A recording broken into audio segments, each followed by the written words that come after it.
যেন পাপের ফল পাচ্ছে মার্কিন যুক্তরাষ্ট্র। অত্যাধুনিক প্রযুক্তি ও জনবল থাকা সত্ত্বেও গত 6 দিন ধরে নেভানো সম্ভব হয়নি লস অ্যাঞ্জেলসের অগ্নিকাণ্ড। তাহলে কি সত্যি হতে যাচ্ছে অগ্নিকাণ্ড নিয়ে করা কোরআনের বাণী?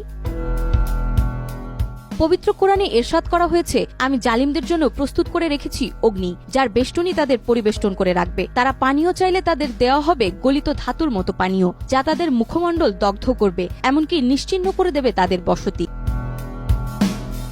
গাজা ধ্বংসে একের পর এক ইসরায়েলকে সহযোগিতা করে জালিমের তকমা পেয়েছিল যুক্তরাষ্ট্র। এবার কোরআনের বাণী অনুসারে সেই জালিমদের জন্যই অগ্নিকাণ্ড ঘটিয়েছে আল্লাহ তাআলা, এবং সেই অগ্নিকাণ্ডে ধ্বংস হচ্ছে যুক্তরাষ্ট্রের লস অ্যাঞ্জেলসের বাড়িঘর, সম্পদ, এমনকি প্রাণহানির ঘটনাও ঘটেছে সেখানে। মহান আল্লাহ তাআলা আরো বলেন, তুমি কখনোই মনে করো না যে জালিমরা যা করছে সে বিষয়ে মহান আল্লাহ উদাসীন। আসলে তিনি সেদিন পর্যন্ত তাদের অবকাশ দেন যেদিন সব চক্ষু স্থির হয়ে যাবে।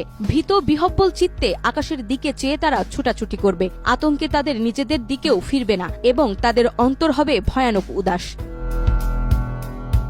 বর্তমান যুক্তরাষ্ট্রের দিকে তাকালে কোরআনের প্রতিটি বাণীর চিত্রায়ন দেখা যায়। লস অ্যাঞ্জেলসের অগ্নিকাণ্ডে আতঙ্কে বাড়িঘর ছেড়ে অন্যত্র যেতে দেখা যায় সেই অঞ্চলের বাসিন্দাদেরকে।